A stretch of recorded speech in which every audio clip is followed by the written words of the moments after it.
प्रमुख वक्त्या कमलताई फोले मॅडम यांना अशी विनंती करतो की त्यांनी या ठिकाणी या कार्यक्रमाला संबोधित करावं।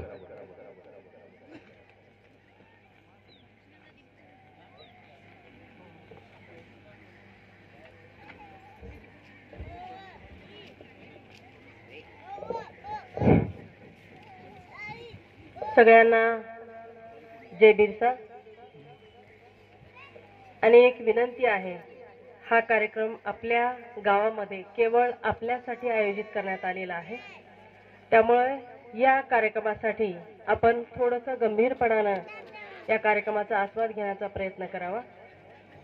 आज क्रांतीसूर्य भगवान बिरसा मुंडा यांच्या जयंतीच्या निमित्ताने आपण या ठिकाणी एकत्रित आलेलो आहोत आणि या जयंतीचं उत्कृष्ट असं नियोजन करणाऱ्या आयोजक तथा नियोजक मंडळीचं पहिल्यांदा मी अभिनंदन करू इच्छिते। अगदी सुंदर रीतीने आपण हे सगळं आयोजन केलेलं आहे। भारतीय राज्यघटनेचे शिल्पकार डॉक्टर बाबासाहेब आंबेडकर ज्यांच्या लेखणीतून आम्ही स्वतःला सिद्ध करू शकलो, अशा क्रांतिज्योती सावित्रीबाई फुले आपल्या आदिवासी समाजाचं अस्तित्व अख्ख्या जगात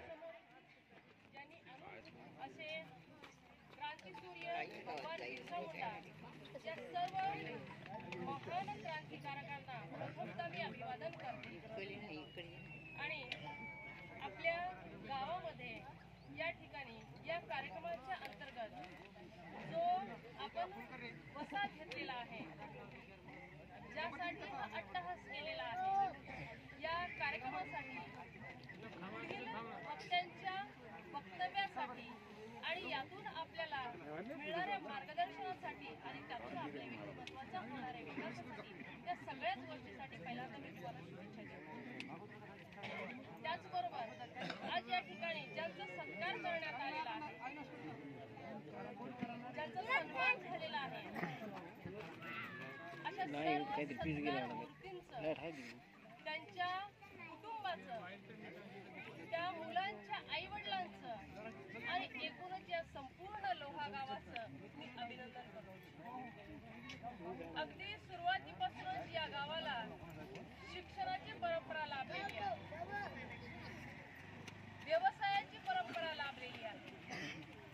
एक तालुक्याच्या ठिकाणी आपल्या गावाची वेगळी ओळख निर्माण करून देण्यासाठी हा गाव अगदी अटोकाट प्रयत्नशील असताना आपला या गावाचं नाव मी पहिल्यांदा ऐकलं होतं, आय थिंक 1992-93 ला, की नांदेड जिल्ह्यामध्ये एक लोहा गाव आहे। मी पहिल्या वर्गामध्ये त्यावेळेला शिकायला होते आणि पहिल्या वर्गात शिकायला असताना सहस्रकुंड येथे गायकवाड छाया नावाची एक मुलगी माझ्यासोबत शिकायला होती। आता मला नेमकं नाही सांगता येणार याच वयाची ती गायकवाड छाया आहे ती का, मग ती छाया गायकवाड नावाची मुलगी माझ्यासोबत शिकायला होती। इथपासून ते हे लोहा गावाचं नाव ऐकत आले आणि 2 वर्षाखाली, बहुतेक 2-3 वर्षाखाली या गावचा गायकवाड संभाजी नावाचा हा माझा विद्यार्थी M.Com ला राहिलेला आहे। सो इथपर्यंतचा प्रवास करत असताना मी या गावाची ख्याती ऐकत आलेली आहे आणि या गावाने जी परंपरा आजपर्यंत कायम ठेवलेली आहे, शिक्षणाच्या बाबतीमध्ये आपलं नाव उंचावलेलं आहे या गावाचं, त्यासाठी पुन्हा एकदा आपल्या सर्व गावकरी मंडळींचं अभिनंदन करतो। बिरसा मुंडाच्या जयंतीच्या निमित्तानं आपण या ठिकाणी एकत्रित येतो, केवळ हा एक साजरा करायचा कार्यक्रम किंवा इव्हेंट म्हणून आपण याकडे बघता कामा नये। हा एक संग्राम आहे, हा एक जागर आहे, हे एक आपण घेतलेलं व्रत आहे, ज्याच्या आधारे आपल्याला आपल्या वैयक्तिकच नाही तर संपूर्ण सामाजिक समस्यांचं निराकरण करून घेण्यासाठी एकत्रित यायचं आहे आणि अशा महापुरुषांच्या कर्तृत्वाला उजाळा द्यायचा आहे। आज आपण ज्या बिरसा मुंडांची आपण आज जयंती साजरी करत आहोत किंवा जयंतीच्या निमित्तानं आज हा कार्यक्रम आयोजित केलेला आहे, एवढा सगळा प्रपंच आपण आखलेला आहे, त्या माणसाची आपल्याला कितपत ओळख आहे? केवळ वयाची 25 वर्ष जी फक्त आपण तारुण्यामध्ये घालवते, अशा वयामध्ये त्या माणसानं आपलं बलिदान दिलेलं आहे.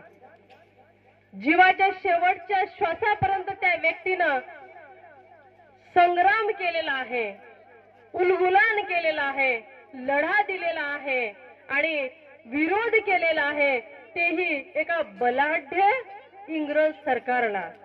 केवळ आदिवासी समाजासाठी म्हणूनच नाही, इंग्रज सरकारला म्हणूनच नाही, येथील मोठमोठ्या जे बडे व्यापारी होते, जे सत्ताधारी होते, ज्यांनी हुकुमशाही गाजवली, अशा सगळ्यांच्या विरोधात बंड पुकारण्याचं काम ज्या व्यक्तीनं केलं, ज्याला केवळ ब्रह्मचर्य हे एकच आश्रम उपभोगता आलं आणि पुढील ह्या गोष्टी अनुभव घेण्याच्या आधीच त्याला आपला देह या ठिकाणी ठेवावा लागला. अशा व्यक्तीचं स्मरण करण्यासाठी आपण या ठिकाणी आज एकत्रित आलेलो आहोत.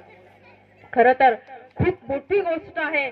25 वर्षाच्या वयामध्ये आपण काहीच करू शकत नाही. 1875 ते 1900 हा 25 वर्षाचा कालखंड ज्या व्यक्तीनं आपल्या आदिवासी समाजाला एक आदर्श घडवून दिलेला आहे, त्या वयाच्या 15 वर्षे वय त्यांचं तर फक्त बालपणामध्ये आणि शिक्षणामध्ये गेलेलं आहे. परंतु जे काही त्यांचं शिक्षण झालेलं आहे, त्या शिक्षणाचा परिपूर्ण फायदा आपल्या समाजाला व्हावा यासाठी त्यांनी आटोकाट प्रयत्न केलेले आहेत.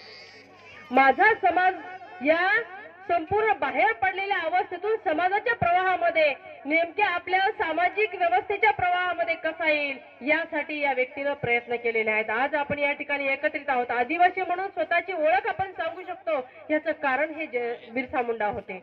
आणि या बिरसा मुंडा सारख्या व्यक्तीला किंवा त्यांच्या कर्तृत्वाला पुढे त्यांच्या म्हणजे एक तलवार जर आपण समजली तर त्या तलवारीला धार देण्याचं काम डॉक्टर बाबासाहेब आंबेडकरांनी केलेलं आहे. मी या ठिकाणी उभी राहू शकले, आपल्या समोर बोलू शकते, एवढ्या पुरुषांमध्ये महिला उपस्थित राहू शकतात, घराच्या बाहेर येऊ शकतात, हे केवळ आदिवासीच नाही, तुमच्या वंचित बहुजनाचं म्हणा किंवा मग तुमचे SC ST जे काही OBC वगैरे असतील, या सगळ्याच कासाठी, इव्हन ब्राह्मणांच्या स्त्रियांसाठी सुद्धा बाबासाहेबांनी काम केलेलं आहे, आपलं बलिदान दिलेलं आहे. पण काही लोक बाबासाहेब म्हणलं की स्पेसिफिक कॅटेगरी मध्ये येणारी एक व्यक्ती म्हणून त्यांच्याकडे बघण्याचा दृष्टिकोन आहे. बाबासाहेबांनी इतका पूजक माणूस किंवा ज्यांना इतका पूजनीय माणूस या जगात दुसरा झालेला नाही, ज्यांनी आपल्या आयुष्यातला प्रत्येक क्षण समाजासाठी देऊन टाकलेला आहे. आपल्या बायकोला संसाराचं सुख दिलं नाही, लेकराला बापाचं सुख दिलं नाही. केवळ आणि केवळ समाज वेडे लोक, ध्येय वेडे लोक होते, हे वेडेच लोक होते, हे ज्यांनी स्वतःचा कधीच विचार केला नाही. कोणासाठी केलं हे सगळं? आपल्यासाठी केलं. आपल्याला या सगळ्या गोष्टींचं गांभीर्य आहे का? आपली लेकरं आज शिकू शकतायत,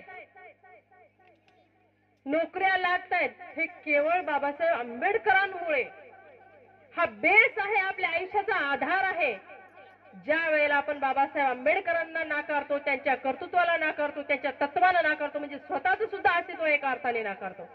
एक वाक्य आहे, काही लोकांना लोकशाही मान्य नाही, दडपशाही पाहिजे, हुकुमशाही पाहिजे किंवा एक केंद्री सत्ता पाहिजे, कारण one time one thing implement करण्यासाठी ते सोपं जातं.